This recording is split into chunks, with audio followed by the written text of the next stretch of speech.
What it do, vinyl community? My name is Brian, that's B-R-I-A-N, and this is Vinyl Finds number 5. Yes, folks, Vinyl Finds number 5. By the time I upload this video, my spring break would have come to an end. It was a very enjoyable, well-rested spring break. And I, got to do the things that I wanted to do. For instance, listen to records, read the books that I have had for a while now, and yeah, it was very much needed. It was only a week, but made it worth it. So today I'm going to show you guys some records that I've gotten from this one local record store that I'm starting to go to now more and more. This isn't the one where I've get these, records like the ones, like the most recent one from Fresh Off the Platter. I showed like Curtis Fuller, Soul Trombone, and the Poll Winners Right Again, and the Art Pepper book. It's not that record store, but it's another one that's closer to me.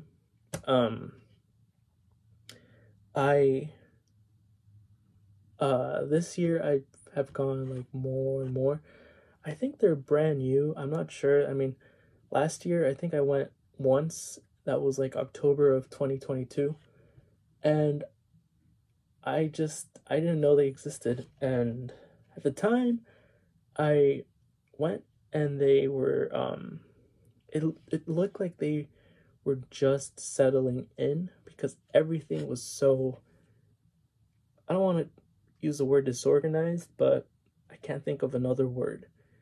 All the records were scattered everywhere, and the bins were filled, but like they were filled to the brim where you can't like flip and look at each record. Like you had to pull them because that's how filled they were. On top of that, a lot of them were not priced. You had to ask the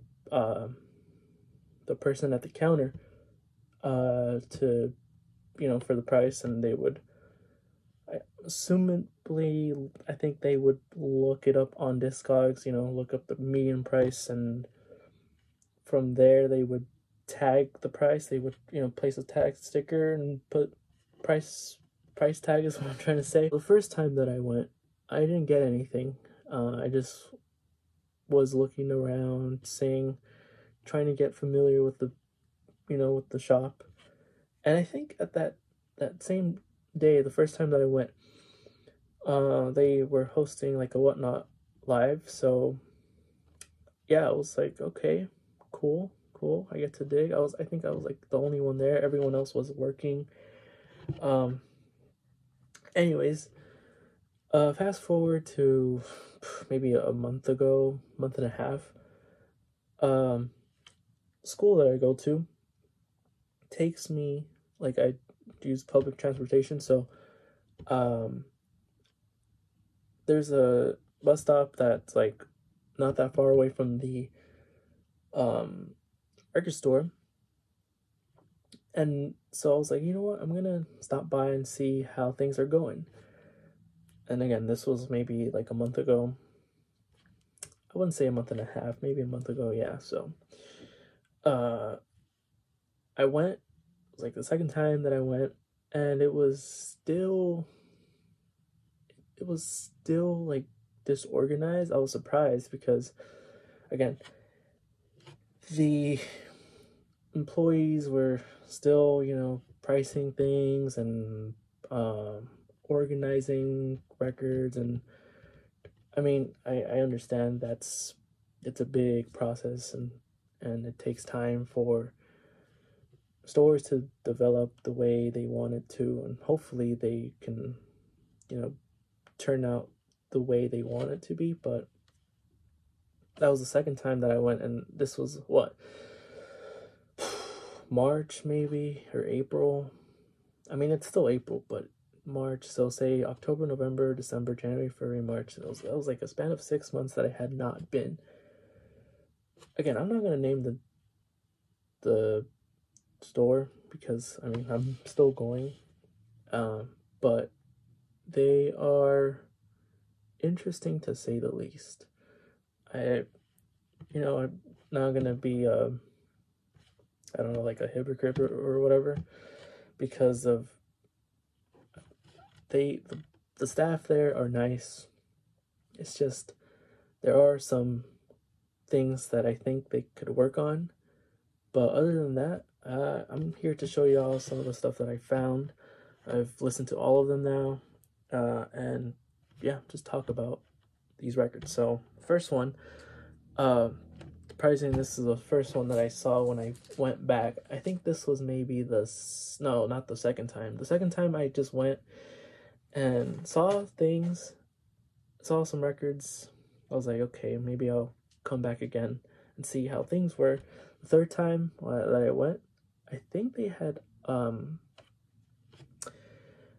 gotten new bins. Like they made their own new bins, and it just looked better, like more organized, because the aisles there's only like a few aisles, but they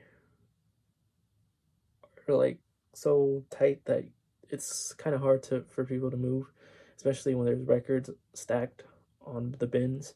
Anyways, the third time that I went, I believe this was the third time, I got some stuff. I think these were all priced well. This is the reason why I got them. Anyways, the first one that I saw, this is a 10-inch 1954 Bethlehem. Chris Connor sings Lullabies for Lovers. This is a 10-inch. When I saw it, I was like, holy smokes. I have been on the hunt for these Chris Connor titles, especially the 10-inch Bethlehem titles. This is the second release by Bethlehem. It's the jacket looks nice. It looks not too beat up. But when I saw this, and by the way, this was priced at $8. So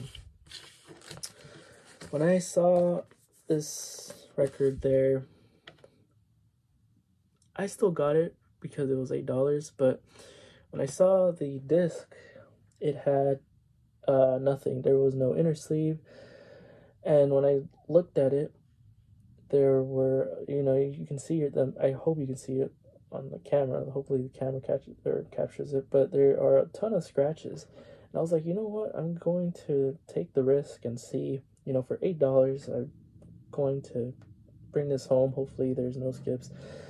There are some skips, so not going to be with this one for so long, but still, I was still happy to have found this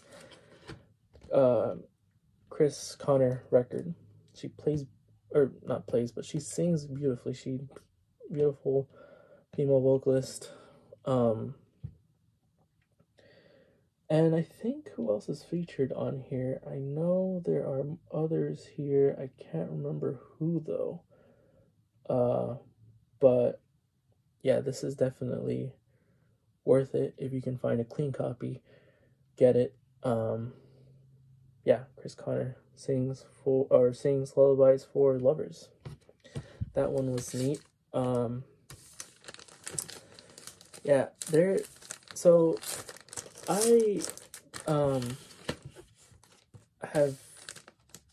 I don't have that many Bethlehem titles, but I'm always on the lookout for them when I go record shopping. Obviously I can get them online, but some of them I feel like you just have to find when you're digging in the crates. But next up, this one last time I went, which was this week of the time of this recording, I saw it. I recognized the artist, recognized the label, obviously. But anyways, this is Smooth as the Wind, Blue Mitchell. This was not priced when I went. Anyways, this is Blue Mitchell with strings and brass. This has arrangements by Tad Dameron and Benny Golson. This is on Riverside. And I saw this, and it was in, I think it's in its original inner sleeve. I think at the time, Riverside, their inner sleeves were like wax paper or something like that. Anyways, I don't want to take it out because it's a hassle to put back in. But yeah, Blue Mitchell, recognize the musician or musicians, because this includes like some awesome musicians as well, such as Clark Terry, Julian Priester, Tommy Flanagan, Charlie Persip, Billy Joe Jones, Irby Green, just to name a few. This sort of reminded me of like a Verve title that could have been, put out on Verve. I'm sure Riverside had a few more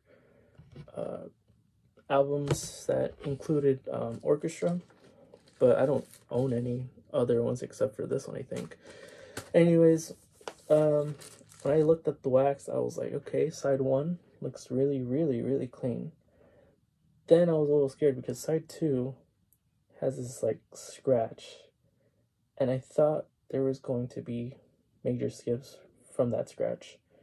Thankfully, there aren't.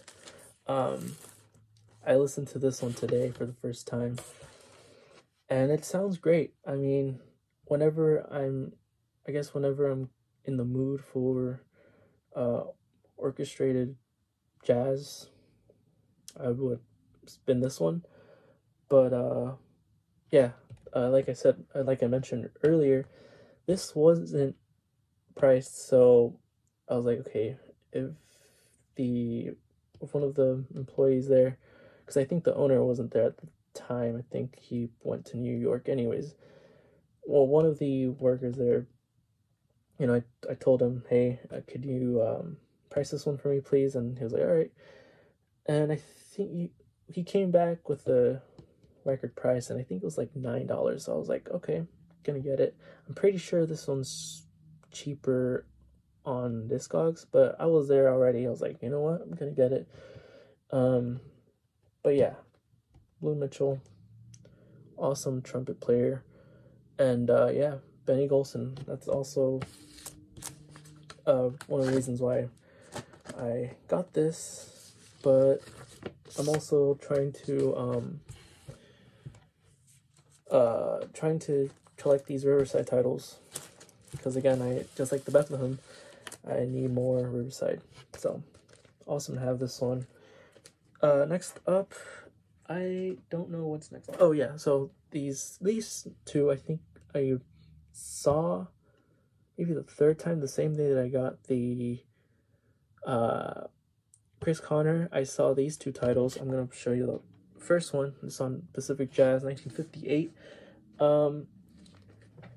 This is the Chico Hamilton Quintet, South Pacific in Hi-Fi. Now, another title that wasn't priced, and the next one I'm going to show y'all. When I saw this, I was like, okay, Chico Hamilton, Pacific Jazz, or World Pacific Jazz, and wasn't familiar with this. A lot of these were honestly blind buys. But when I saw this, look at it is pretty clean. The jacket, I was like, okay, wasn't priced, so I asked the owner if he could price it, and didn't walk out with the two titles because I was like, okay, I'm gonna put myself on a budget. I think I only got 3 titles that day, but look at this. I knew I was gonna go back and get them eventually, and I sure did, because now I have them here. But this is on that gold World Pacific stereo, and this is clean. I mean, I don't think this was ever played. You don't see World or Pacific Jazz titles that clean. I mean, maybe the more known Pacific Jazz, but this one I find very, very catchy. You have Chico Hamilton on drums, Fred Katz on cello, Paul Horn on alto, sax, and flute. John Paisano on guitar, and Hal Gaylor on bass. For me, what does this is Fred Katz, Paul Horn, and John Paisano. They work so well together. I mean, the melodies that they play on here are so catchy. I love this. Chico Hamilton is there too, but what does it for me are these three: Paul Horn, John Paisano, and Fred Katz. Awesome stuff. There are a lot of tunes on here, but most of them are like either 2 to 3 minutes. I think there's 2 tracks on here that are like 4 minutes, but unless all of them are nice and catchy, and again, Pacific Jazz, West Coast. The next one that I'm going to show y'all is another Chico Hamilton, but this time it's in trio format. So this is Chico Hamilton Trio, introducing Freddie Gambrell with Ben Tucker. So Chico Hamilton on drums, Freddie Gambrell on piano, and Ben Tucker on bass. This is another good listening record. But yeah, so this is also 1958, but I believe this one had a different cover, like the original press. This one has its stereo sticker. I thought that was really cool. I don't think I've ever seen a Pacific Jazz with its sticker. Again, this is trio. So for me, I think, it's called the Chico Hamilton Trio, but Freddie Gambrell, which I believe this is his first record, that he's featured on. He's like the highlight on here. So I showed the quintet record, and it was super clean, right? This one, on the other hand, it's clean too, but I was contemplating whether I wanted to get this or not, but I took the risk again. Simply because this record, I'm not sure if it'll show on camera, but this has a ton of vinyl bubble, as you can see right there, and other spots. And I was like a little hesitant because I thought, this would cause skipping or like, I don't know. I just wasn't sure if I wanted to get it. But I was like, you know what? Screw it. I'm gonna get it to see, to learn.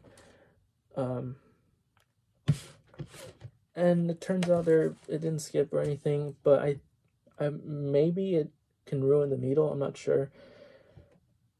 That's another reason why I wasn't sure if I wanted to get the title. But I ended up getting it, World Pacific Jazz. I think this one turned out to be like $18 and the other one $20, or the other way around, but got it either way because, again, I'm there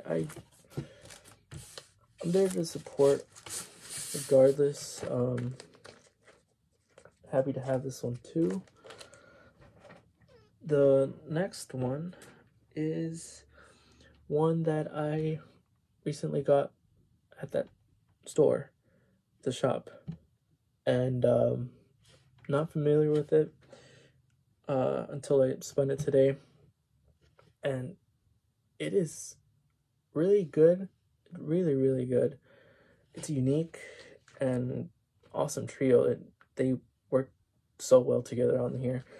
So this is the Outcat by Paul Knupp. I think that's how you say his name. When I saw this, I was like, okay, that's interesting.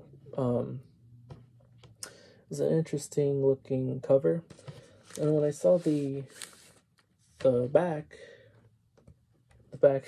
when I saw the lineup, I know the back looks crazy too. So a lot of stamps and stuff. But when I saw the back and I saw the lineup, I noticed that it had Richard Davis, which, you know, is a well-known jazz bassist. And I think, so this was released, I think, in 1959.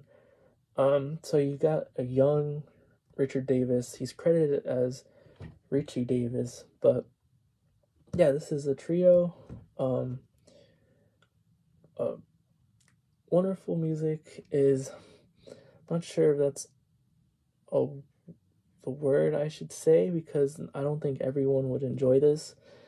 But I would say is that Paul Knupp was up to something. Like, he envisioned like other avant-garde musicians later on, but I mean, all of the tunes on here he wrote, so it was nice because all the tunes I had never heard, had never streamed this. This was in fact a blind buy, but it's on this playback label. It's a nice looking record. That's another reason why I got it. I can't remember how much I paid for this. I think it was like $10. But there are 6 tunes on here, and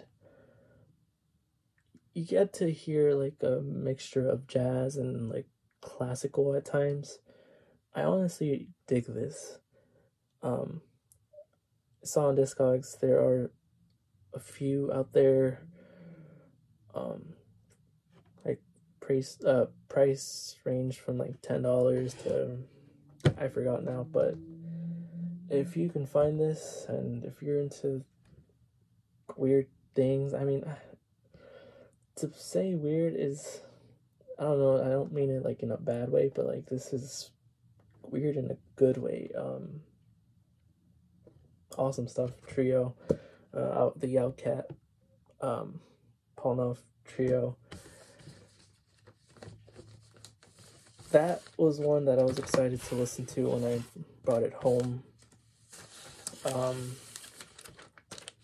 Hopefully I can find more, I guess, obscure, I don't know if that's the word to say, but when I continue going to that record store. This is another one. I saw this one. This is another blind buy. I noticed the name Ray Charles, and I was like, huh, okay, Ray Charles and jazz, I guess. This record's supposed to be here. Then I saw the name Jack Sheldon, and I was like, oh, okay, so let me look at the lineup. And Ray Charles is not present on this record, but this is a jazz profile of Ray Charles, the trumpet of Jack Sheldon. Jack Sheldon, awesome trumpeter. I was like, I knew I had to get this because, number one, I was surprised that there's like jazz stuff on Reprise. Reprise is known for, like, you know, the pop vocal, and then eventually, like, you know, rock later on. This was put out in 1961.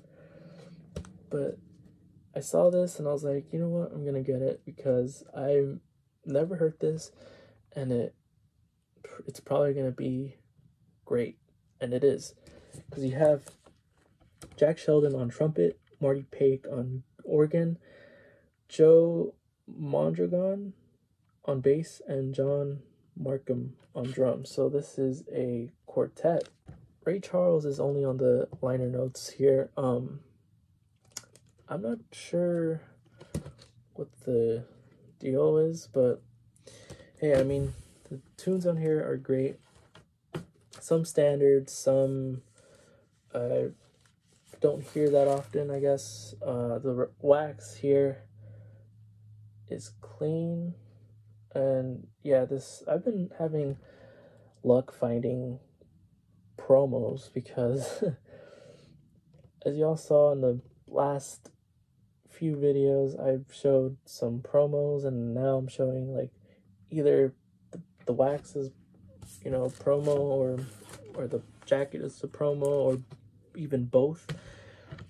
This one has its little DJ stamp sticker. Anyways, West Coast Jazz. Awesome stuff. I think Jack Sheldon, or not Jack Sheldon, I think there are more jazz stuff on Reprise. I'm not sure. I just found out about this when I saw it not that long ago. But online, I think this is cheap heat. So if you find it online, or if you find it when you're out digging, you should get it because it sounds good.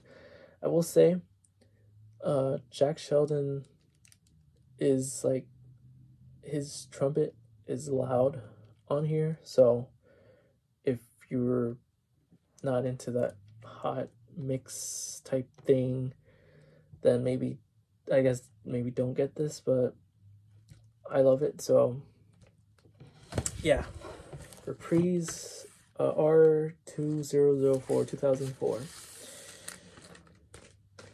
Love this one. Next up, this is the same day that I got the also I got this Jack Sheldon the same day that I got the Chris Connor, this one as well. This one I think was like the highlight of the day. Well, actually all three of them were, but I was a little hesitant on the Chris Connor because of the scratches. But this one was clean as clean can be. Well, no scratches at least. But this one is West Coast Blues, Harold Land, with Wes Montgomery, Joe Gordon, Barry Harris, Sam Jones, and Louis Hayes.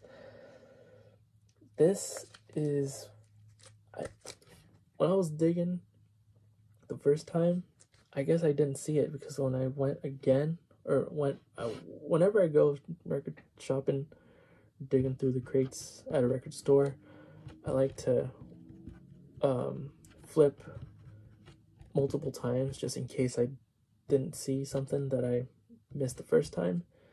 And this happened to be the case, because when I was re-flipping, I was like, holy smokes, I didn't notice Harold Land with this incredible lineup. And this is on Jazzland. This is, I think, a subsidiary of the Riverside label. But yeah, you have Joe Gordon on trumpet, Harold Land on tenor sax, Wes Montgomery on guitar, Barry Harris on piano, Sam Jones on bass, and Louis Hayes on drums. This one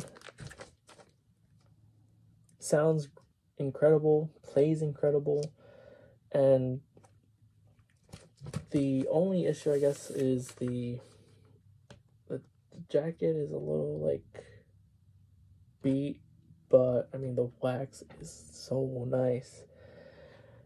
And I think, how much did I see that I get this one for? I can't remember now. I think it was like 30 something, I think.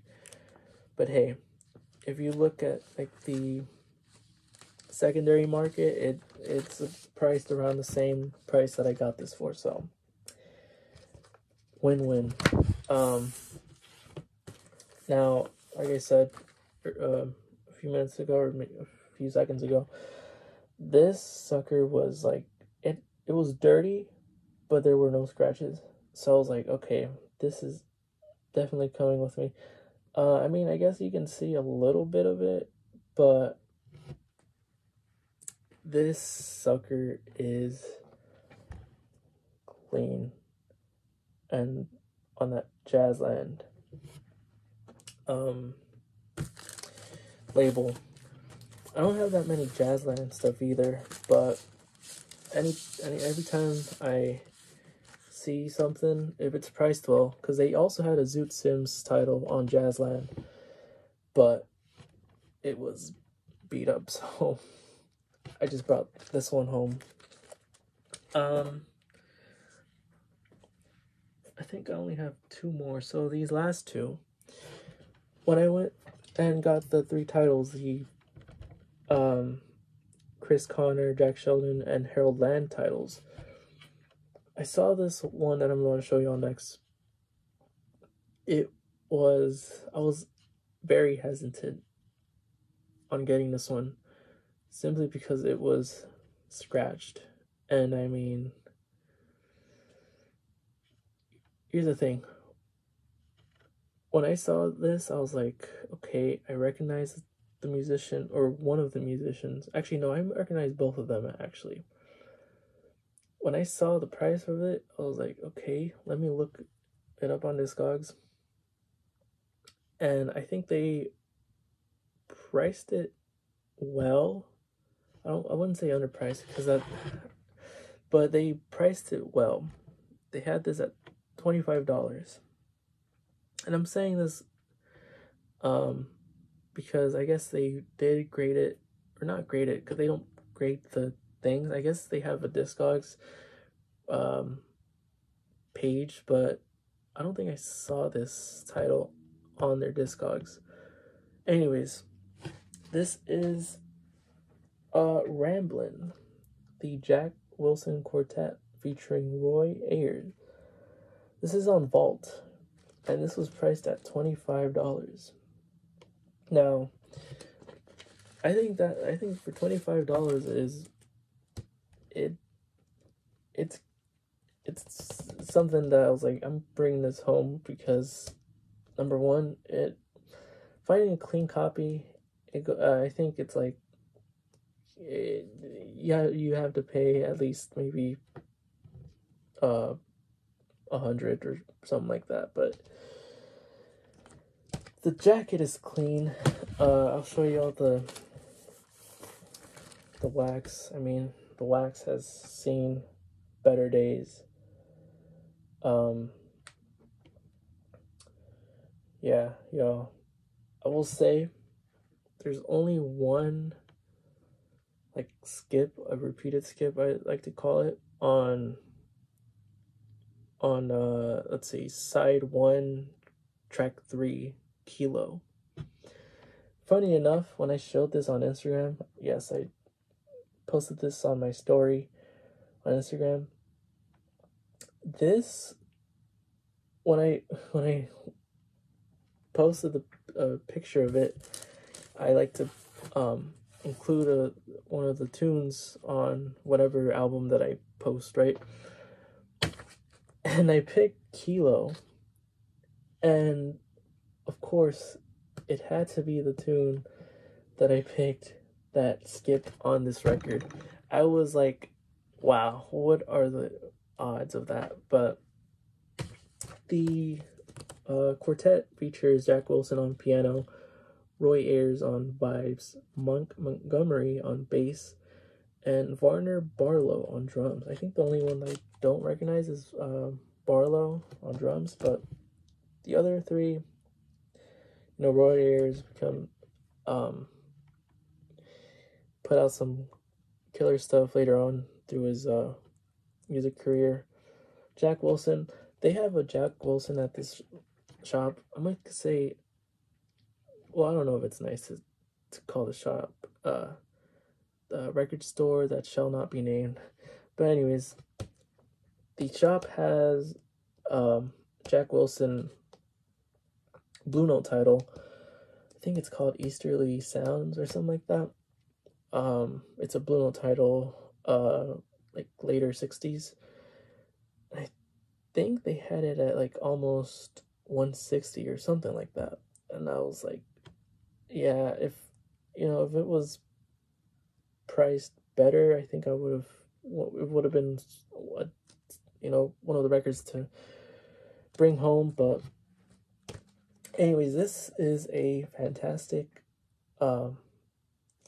record in terms of music. Sonically, though, it's at least my copy, it's seen better days. And you know what, hopefully one day I can find a cleaner copy. Maybe I can do a mix and match, because I actually do dig the cover. I like how clean it is. But for now, I'm going to keep this only because there's only one like minor skip. I'm surprised this played through all the way, except for, again, Kilo. Ramblin'. Yeah, awesome stuff. Last but not least, surprisingly, this is actually like one of the last titles that I found while I was there. This is one that I was surprised when I brought it home because well, actually, no.